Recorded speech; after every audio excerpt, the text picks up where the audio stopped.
మేం కూడా వద్దాం అనుకునే లోపు నువ్వు నిహారికను తీసుకొని కారులో వెళ్ళిపోయావు. నిహారికకి ఇప్పుడు ఎలా ఉంది? తన కండిషన్ గురించి డాక్టర్ ఇంకా ఏం చెప్పలేదు. ఇప్పుడే స్కానింగ్ చేసి తీసుకొచ్చారు. డాక్టర్ రిపోర్ట్స్ చూస్తోంది. ఇక్కడ అవని సేఫ్ గా ఉంది, అక్కడ నిహారిక కూడా ఏం కాదు. నువ్వేం భయపడ కృష్ణ. ఏమో నాకైతే చాలా టెన్షన్గా ఉంది. మేము బయలుదేరి వస్తాం రా కృష్ణ. అందరూ వచ్చినా ఇక్కడ చేసేదేం లేదు. అవసరమైతే నేనే ఫోన్ చేస్తానులేండి, అప్పుడు వద్దురు. సరేరా. సార్, డాక్టర్ గారు పిలుస్తున్నారు. సరే, డాక్టర్ గారు పిలుస్తున్నారు, నేను మళ్ళీ కాల్ చేస్తాను. సరే అన్నయ్య. శ్రీకర్, నువ్వు అవనిని తీసుకుని లోపలికెళ్ళు. అవని పద.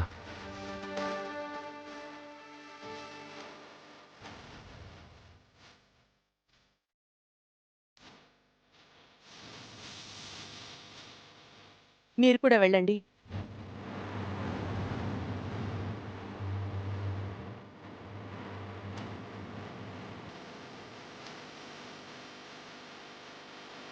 ఏమాలోచిస్తున్నావు లావణ్య?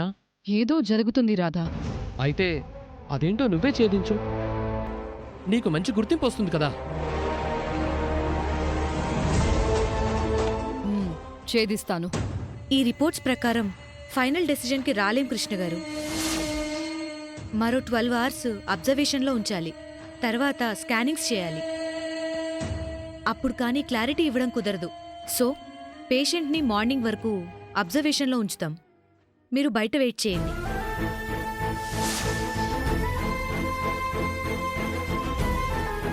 జాగ్రత్త డాక్టర్. మేము చూసుకుంటాం, మీరు వెళ్ళండి.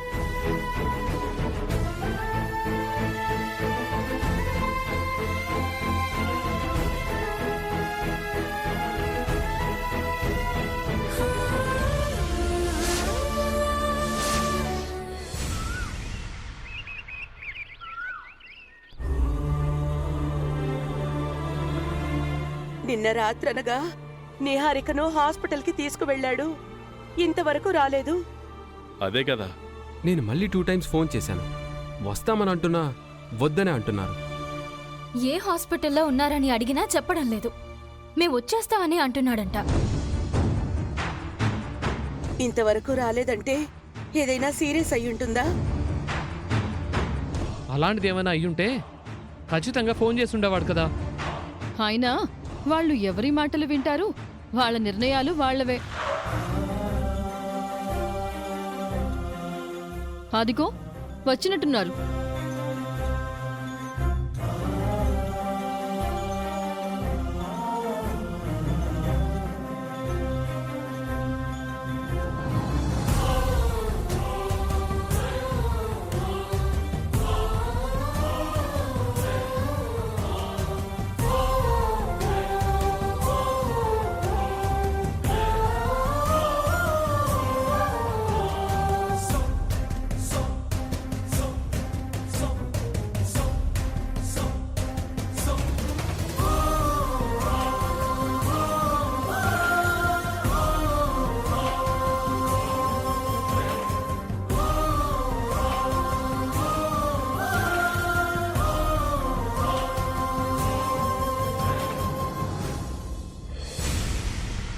బావా, నిహారికకు ఏం కాలేదు కదా? డాక్టర్ గారు ఏమన్నారు? రాత్రంతా హాస్పిటల్లో ఒక్కడవే ఉన్నావు. మేము వచ్చుండేవాళ్ళం కదా. మెట్ల మీద నుంచి దొర్లుతూ పడిపోయింది. నిహారిక పరిస్థితి ఏంటి?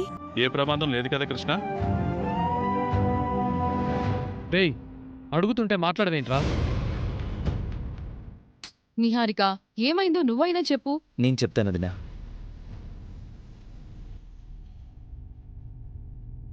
రాత్రి నుంచి డాక్టర్ రకరకాల టెస్టులు చేయించింది. ఫైనల్ టెస్ట్ చేయించి రిపోర్ట్స్ వచ్చాక 1కి 4 సార్లు చెక్ చేసుకున్న తర్వాత ఏం చెప్పిందంటే,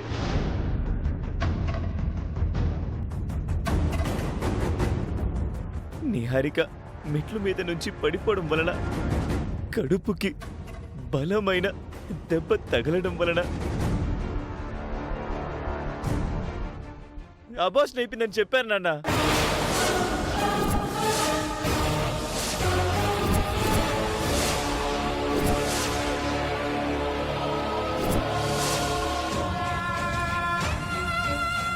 అబార్షన్ అయిపోయిందా?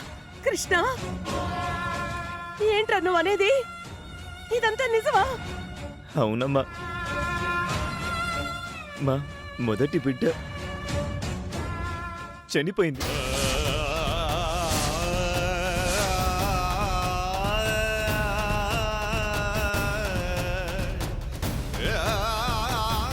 నిహారిక, ఏదో పొరపాటు జరుగుంటుంది.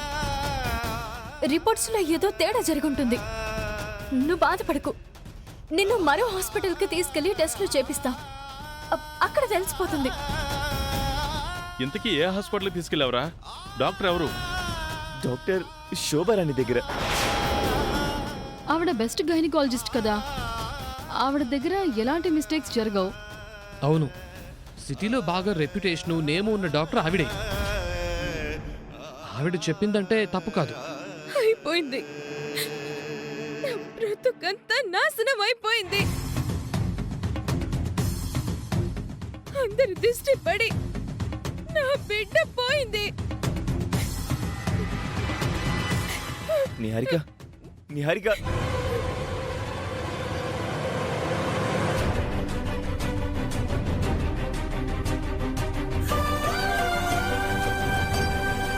నిహారిక, ఏమీ జరగలేదని చెప్తారనుకున్నాను. ఇలా జరిగిందేంటండి? ఇలాంటి వార్త వినాల్సి వస్తుందని నేను అనుకోలేదు వేద. అందరికంటే ముందు నేనే వారసుణ్ణి ఇస్తాను, ముక్కు పుడకను అధికారాల్ని సొంతం చేసుకుంటాను అంటూ కలలు కనేది. చివరికి ఇలా అయిపోయింది. పాపం. మనుషులు ఎన్నైనా అనుకుంటారు లావణ్య. కర్మ అనేది ఒకటి ఉంటుంది కదా, ఏం జరగాలనేది అదే డిసైడ్ చేస్తుంది. ఈ విషయంలో మనం ఎక్కువ రియాక్ట్ కాకపోవడమే మంచిదండి. లోపలికి వెళ్దాం పదండి. సరే పద. ఇలా జరుగుతుందని ఎవరూ ఎక్స్పెక్ట్ చేయలేదు. తనకు అవనికి మధ్య పోటీ ఉండొచ్చు కానీ పిల్లల విషయంలో నిహారికకు చెడు జరగాలని నేను గాని అవని గాని ఏనాడు అనుకోలేదు. దొంగ జాతకంతో మోసం చేసేందుకు మీరు చిన్న చూపు చూస్తున్నారని రోజు బాధపడుతుంది. ఇప్పుడు ఇలా జరిగినందుకు ఇంకెంతలా కుమిలిపోతుందో ఏంటో.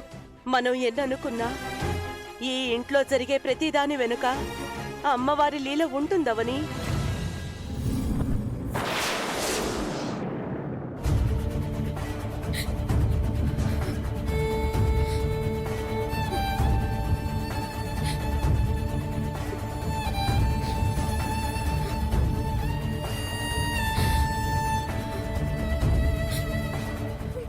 ఏడవకు బంగారం, నుదుటి రాతను మార్చుకోలేం, చెరుపుకోలేము అంటారు కదా.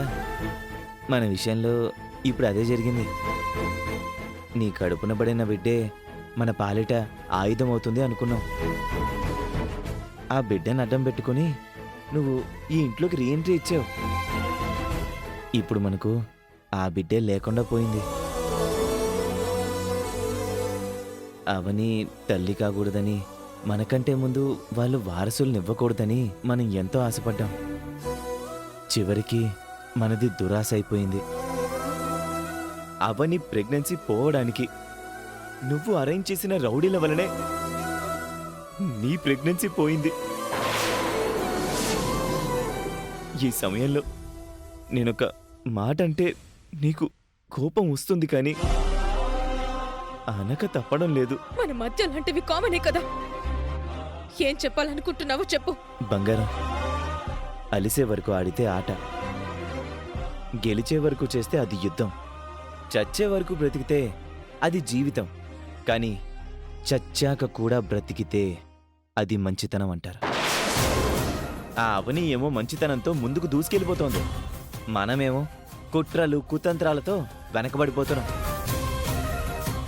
మంచి చేసినా చెడు చేసినా అది తిరిగి వెనక్కొస్తుంది అని అంటారు. అవని చేస్తున్న మంచి అవనీకి తిరిగి చేరుతోంది, మనం చేస్తున్న చెడు మనకి తిరిగి చేరుతోంది. అయితే ఇప్పుడేమంటావ్?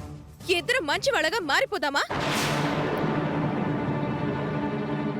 ఎక్కడైనా దగ్గరలో బోధి వృక్షం ఉంటే చూడు, దాని కింద కూర్చొని ఇద్దరం బుద్ధిమంతులం అయిపోదాం. ఆస్తుల మీద ఆస్తులను వదిలేసి ఆ అన్నదానాలు చేసేద్దాం. పెత్తనాల మీద కోరికలన్నీ చంపుకొని పేదవాళ్లను ఆదుకుందాం. మనలో ఉన్న చెడుని సమాధి చేసేసి అవసరమైతే సన్యాసుల్లో కలిసిపోదాం. ఏమంటావ్? అది కాదు బంగారం. మోయ్! ఇంకేం మాట్లాడకు. మనకొచ్చిన ఉపద్రవం నుంచి ఎలా బయటపడాలో ఆలోచించకుండా ప్రవచనాలు వల్లిస్తున్నా. నాకు జరిగిన దానికి నాకు బాధగానే ఉంది, కానీ అంతకంటే ఎక్కువ బాధ ఏంటంటే అవని అదృష్టవంతురాలిగా మారడం తట్టుకోలేకపోతున్నాను. నాకు లేకుండా అవనికి పిల్లలు ఉండకూడదు. అది ఇంకా ఎలా జరుగుతుంది బంగారం? అలాంటి అవకాశం మనకి ఇంకా ఏ రూపంలో కలుగుతుంది? గట్టమనేని వేదవతి ఇంట్లో ముగ్గురు కోడళ్ల మధ్య జరుగుతున్న ఈ యుద్ధంలో పూర్తిగా ఓడిపోయానని నేనేం ఫిక్స్ కావడం లేదు. ఏదో రూపంలో నాకింకా అవకాశం ఉందనే అనుకుంటున్నాను.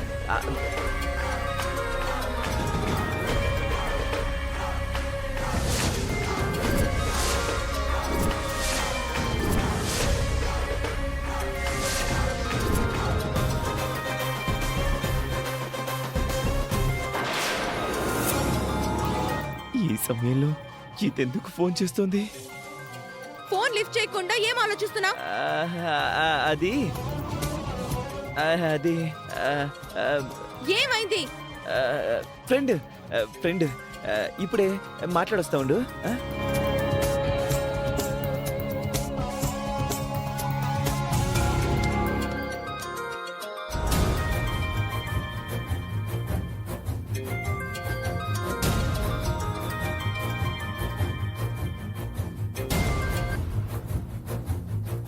ఎందుకు చేసావు? ఇదిగో, ఎప్పుడు పడితే అప్పుడు చేయొద్దని చెప్పాను. డైరెక్ట్ గా ఫోన్ చేయకుండా ఒక మెసేజ్ పడేయమని చెప్పాను కదా కోమలే. హలో, మాట్లాడవేంటి? నా నుంచి నీకు ఫోన్ రాగానే ఎలా ఉన్నావు కోమలి డార్లింగ్ అని అడుగుతావనుకున్నాను. ఇలా మాట్లాడతావని అనుకోలేదు డార్లింగ్. ఎలా ఉన్నావు? ప్రస్తుతానికి బాగానే ఉన్నాను. నువ్వే దొంగలా వచ్చి వెళ్ళిపోతున్నావు. ఇదిగో, మన విషయం బయటపడితే మన బతుకులు బస్టాండ్ అయిపోతాయి. అందుకే కదా దొంగతనంగా కలుసుకుంటున్నాం. ఎన్నాళ్ళిలా? నేనీ మాట ఎప్పుడు అడిగినా నీ నుంచి మౌనం తప్ప సమాధానం ఉండదు. కోమలి, ఇప్పుడు చెప్తున్నాను విను. త్వరలో నీకు మంచి రోజులు రాబోతున్నాయి. మన అజ్ఞాతవాసానికి తెరబడబోతోంది. నిజమా? ఈ మాట నిన్ను సంతోషపెట్టడానికి అనడం లేదు. నిజంగానే జరిపించి చూపిస్తాను. మరి కొన్ని రోజులు వెయిట్ చేయి. ఇంకేమన్నా చూస్తే బాగుండదు. నేను తర్వాత మాట్లాడతా. బాయ్.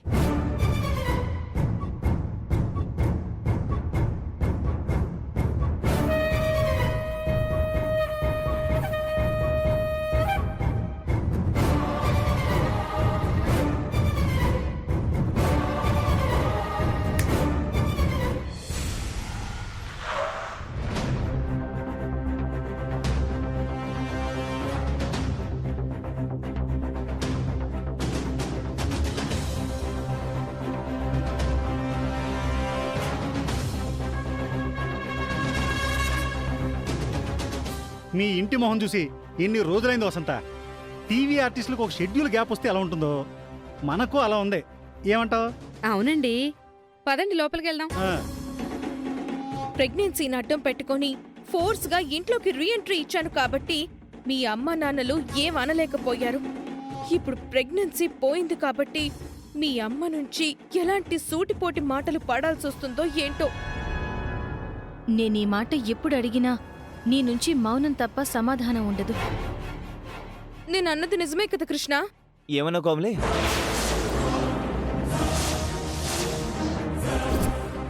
కోమలియా?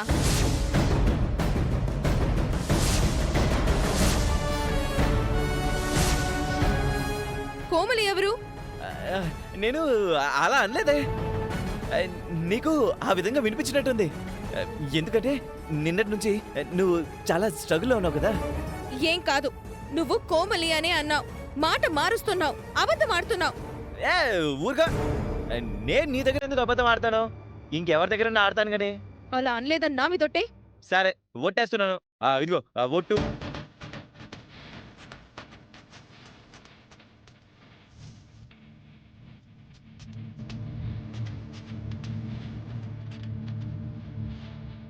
ఏంటి బామ్మర్ది నిహారిక తల మీద ఒట్టేస్తున్నావు? మా పర్సనల్ లే బావా, నీకు ప్రతీది కావాలి. మీ పర్సనల్స్ మాకు తెలియనివి ఏమున్నాయి, మా పర్సనల్స్ మీకు తెలియని ఏమున్నాయిలే. అది సరేలే, మీరేంటి అప్పుడే వచ్చేసారు? అప్పుడే అంటావేంట్రా? వెళ్ళి నెల అయింది. కుటుంబ కథా చిత్రంలో ఎక్కువ రోజులు కనిపించకపోతే ఎలా కృష్ణబాబు? జనాలు మర్చిపోతారు. మేము ఇంట్లో లేని సమయంలో ఇక్కడ చాలా విషయాలు జరిగాయని తెలిసింది. కంగ్రాచులేషన్స్ కృష్ణబాబు. శుభాకాంక్షలు నిహారిక. ఈ పండ్లు తీసుకో.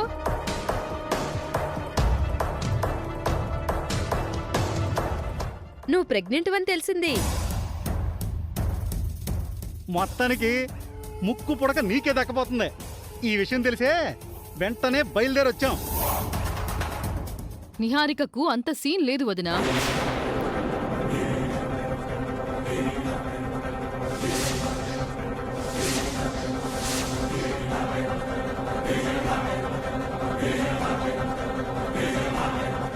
మీ దగ్గర రీసెంట్ అప్డేట్స్ ఏం లేవన్నమాట. ఏమైంది? నిహారికకు అబార్షన్ అయింది.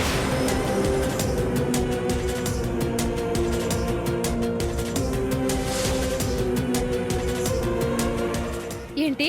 అవునక్క, నిహారిక నిన్న మెట్ల మించి గుమ్మడికాయ దొర్లినట్టు దొర్లుకుంటూ వచ్చి కింద పడింది. దాంతో అబార్షన్ అయింది. ఇంత జరిగిందా? మాకు పిల్లలు పుట్టరని ఎగతాళి చేసింది. ఇంకెవరికీ పుట్టకూడదు అని పాలల్లో టాబ్లెట్స్ కలిపింది. అలాంటి పాపాలకు దేవుడు ఏం చేయకుండా ఉంటాడా చెప్పు? అందుకే బిడ్డ పోయింది. పిచ్చి పిచ్చిగా మాట్లాడుకక్క. ఉన్న మాటే కదా అన్నాను. బావా, ఇక ఈ ఇంటికి అమ్మలాంటి జాతకం గల వారసురాల్ని ఇవ్వబోయేది నా అవని మాత్రమే. నీ విషయం తెలిసింది చెల్లెమ్మా. నువ్వు 12 బిడ్డకి జన్మనిస్తావు. ఇదిగో నీ కోసం ఫ్రూట్స్ తీసుకొచ్చాం, తీసుకో. ఇవే తీసుకో అవని. థ్యాంక్స్ వదినా. థ్యాంక్స్ అన్నయ్య. ఏంటి పెద్దిరాజు, ఇప్పుడైనా రావడం? అవును మామయ్య గారు. నమస్కారం. నమస్కారం అత్తయ్య గారు.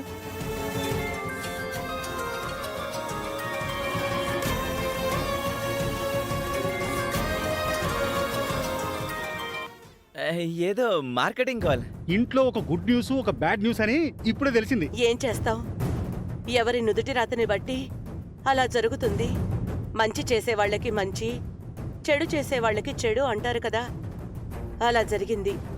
పెద్ద కోడలు రెండో కోడల మీద విజయం సాధించబోతున్నావు. నీకు సంతోషమా అవని? అందరూ బాగుండాలి, అందులో నేనుండాలి అని అనుకుంటాను, కానీ ఎదుటి వాళ్ళకి అన్యాయం జరగాలని నేనెప్పుడూ అనుకోను వదినా. నా భార్య మనస్తత్వం గురించి మీకు తెలియందా అక్క? అయితే ఇక వారసుల విషయంలో అవని మీదే ఆశలు, అంతేగా? అవును. అవని వాళ్ళ అక్క మధ్య మధ్యలో వచ్చి అవని పిల్లల్ని కనకూడదని గొడవ చేసి వెళ్ళిందని తెలిసింది. సుజాత వారసులకు అడ్డం రాదు కదా.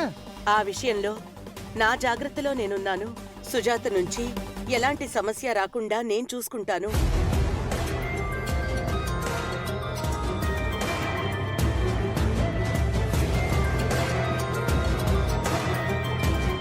కోమలికి మతి చెడిపోయిందా ఏంటి? మెసేజ్ పెట్టవే, ఫోన్ చేయకు అంటే ఎందుకు పదే పదే చేస్తుంది? రేయ్, ఎందుకు కట్ చేస్తున్నారు? ఊరికే మాట్లాడొచ్చు కదా. కంపెనీ కాలే అన్నయ్య, ఎన్నిసార్లు చెప్పను? ఇక అందరూ లోపలికి వెళ్ళండి.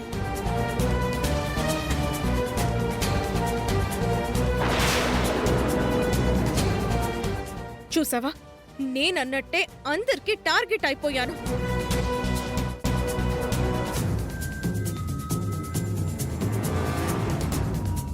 ఏంటి మళ్ళీ వెనక్కి వచ్చా? మాట్లాడాల్సింది ఇంకేమైనా ఉందా? జాతకం విషయం కూడా బయటపడిపోయిందంటగా.